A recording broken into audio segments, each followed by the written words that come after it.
चित्रा, देखना तेरी यहाँ आते वक्त मेरे चश्मे का ग्लास निकल गया और अब मुझे देखने में भी दिक्कत हो रही है। तो इसमें टेंशन लेने की क्या बात है? तू पार्टी एंजॉय कर, मैं किसी सर्वेंट से बोलकर ठीक करवा देती हूँ। अरे नहीं, ये चश्मा इम्पोर्टेड है, पूरे 2 लाख का लिया था मैंने और मैं किसी नौकर पे भरोसा नहीं कर सकती। वैसे भी कभी मैंने टूटा हुआ चश्मा आज तक नहीं पहना है, पर क्या करूँ, घर भी तो जाना है वापस। नक्श, यहाँ आओ। इनका चश्मा ठीक करवा के लाओ जरा, और हाँ, थोड़ा जल्दी आना, इन्हें निकलना है, समझ गए ना? चित्रा, तू ये काम अपने दामाद को बोल रही है? सॉरी बट ये अच्छा नहीं लग रहा, तू बुरा मत माना। इतना सुनते ही चित्रा का गुस्सा 7वें आसमान पर था, लेकिन उसने खुद को काबू में कर लिया। अरे तुम लोग टेंशन मत लो, ऐसे कामों में ना इनको बहुत मजा आता है। किसी और का भी कोई काम हो ना तो बता देना। अब दामाद है तो क्या हुआ, चश्मे का ग्लास ही तो लगवाना है, वैसे भी कुछ करता धरता तो है नहीं। चित्रा जी की ये बातें सीधा नक्श के दिल पर आकर लगी, मगर अब उसे ये सब हमेशा ही सुनने की आदत सी हो गई थी। मगर अभी मैं बहस नहीं, जल्दी से काम करके आओ। जबान ज्यादा चलने लगी है तुम्हारी। वो तो दामाद हो तो थोड़ी सी इज्जत दे रही, भिखारी कहीं का। पता नहीं अनिका भी अपने नसीब में क्या लिखवा कर आई है जो उसे ऐसा निठल्ला पति मिला है।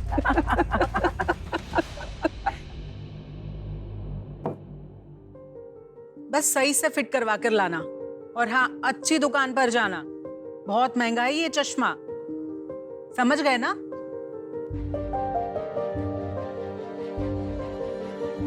नक्श सर झुकाए उस चश्मे की तरफ देखने लगा। उसे जाते देख चित्रा की दूसरी सहेलियों ने भी अपने अपने काम पकड़ा दिए। नक्श सभी की बातें सुनता रहा और फिर सामने लगी अनिका की तस्वीर देखते हुए मन ही मन बोला, इतनी बेइज्जती के बाद अभी भी मैं अगर इस घर में टिका हुआ हूं ना, तो सिर्फ इसलिए अनिका, क्योंकि मैं आपको खोना नहीं चाहता। आई लव यू, लेकिन ये सब भी अब ज्यादा दिन नहीं चलने दूंगा मैं। इतना कहकर नक्श बाहर आ गया। वो अपनी ई स्कूटर लेकर निकला ही था कि तभी रास्ते में उसके मोबाइल पर उसकी बीवी अनिका का कॉल आया।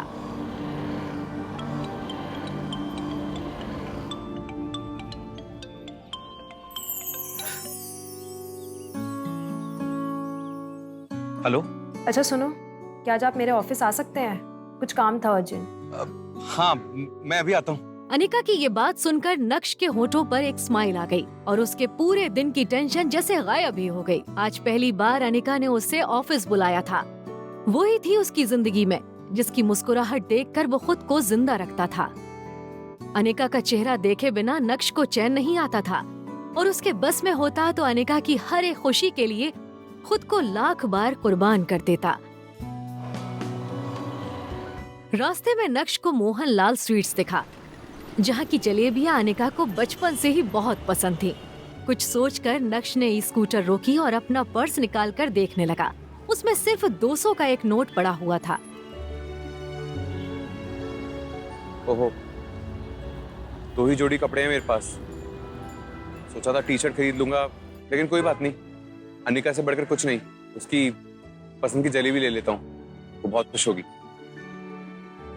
जैसे ही नक्श वापस मुड़ा तो उसे अपनी सास के दिए हुए काम याद आए। उसने एक नजर घूरकर उस चश्मे की तरफ देखा और कहा, सॉरी आंटी और सासू माँ, आपके चरणों को प्रणाम, लेकिन मेरे लिए अनिका से बढ़कर कुछ नहीं, आपसे थोड़ा सुन ही लेंगे। इतना कहकर नक्श ने वो चश्मा फेंक दिया। आज वो पहली बार अनिका के ऑफिस जा रहा था। ये सोचकर आज वो फूला नहीं समा रहा था कि वहाँ उसका अच्छे से स्वागत होगा।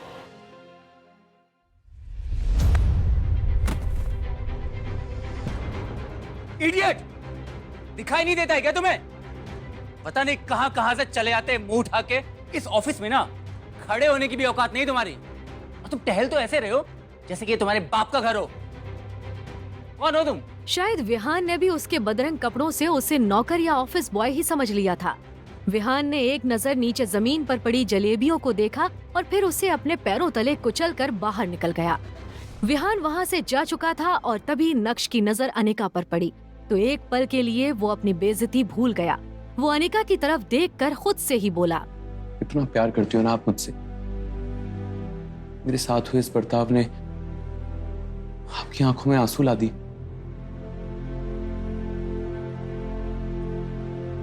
कोई नहीं अनिका, ये वक्त बदल जाएगा, देखना तुम।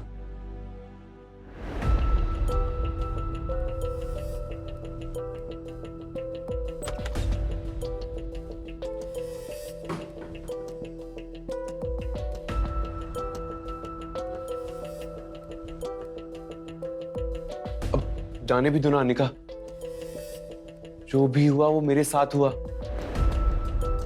और उसमें आपको इतना टेंशन लेने की जरूरत नहीं है। जो बीत गई वो बात गई, समझ रही हो तुम? दूर हटिए। चले क्यों नहीं जाते आप मेरी जिंदगी से? नर्क बना रखा है आपने मेरी जिंदगी को। पति नहीं, मेरे पापों की सजा है आप मेरे लिए। आखिर आप चाहते क्या है?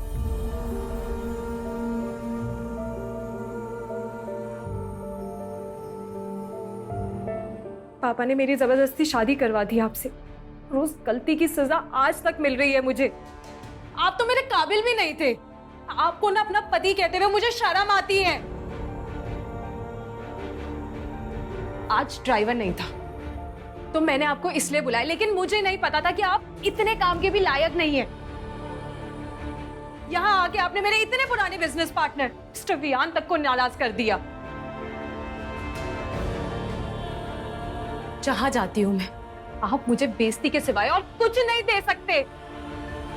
सिर्फ एक बदनुमा धब्बा बनकर रह गए हो आप मेरी जिंदगी पर।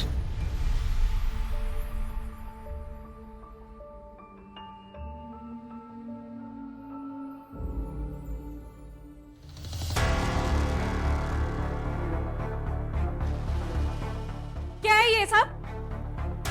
क्यों इतनी गंदगी फैला रखी है? इसे अभी डस्टबिन में डालो।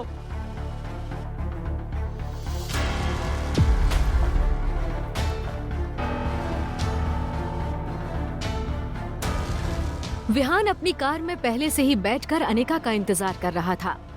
फिर नक्श के सामने ही अनिका अपने बिजनेस पार्टनर विहान की कार में बैठी और बिजनेस के सिलसिले में वहां से जा चुकी थी। नक्श ने एक नजर अपनी खराब ई स्कूटर की तरफ देखा। वहीं खटारा ई स्कूटर जो अब नक्श की जिंदगी का हिस्सा बन चुकी थी। आंखों में आंसू लिए नक्श खुद से ही बोला, कोई बात नहीं अनिका, मुझे पता है कि आप गलत नहीं हो, बस मेरे हालात गलत हैं। मगर मुझे यकीन है कि एक न एक दिन आप मुझे जरूर समझोगी। मैं आपको दुनिया की सारी खुशियां ला कर दूंगा। आप सिर्फ मेरी हो।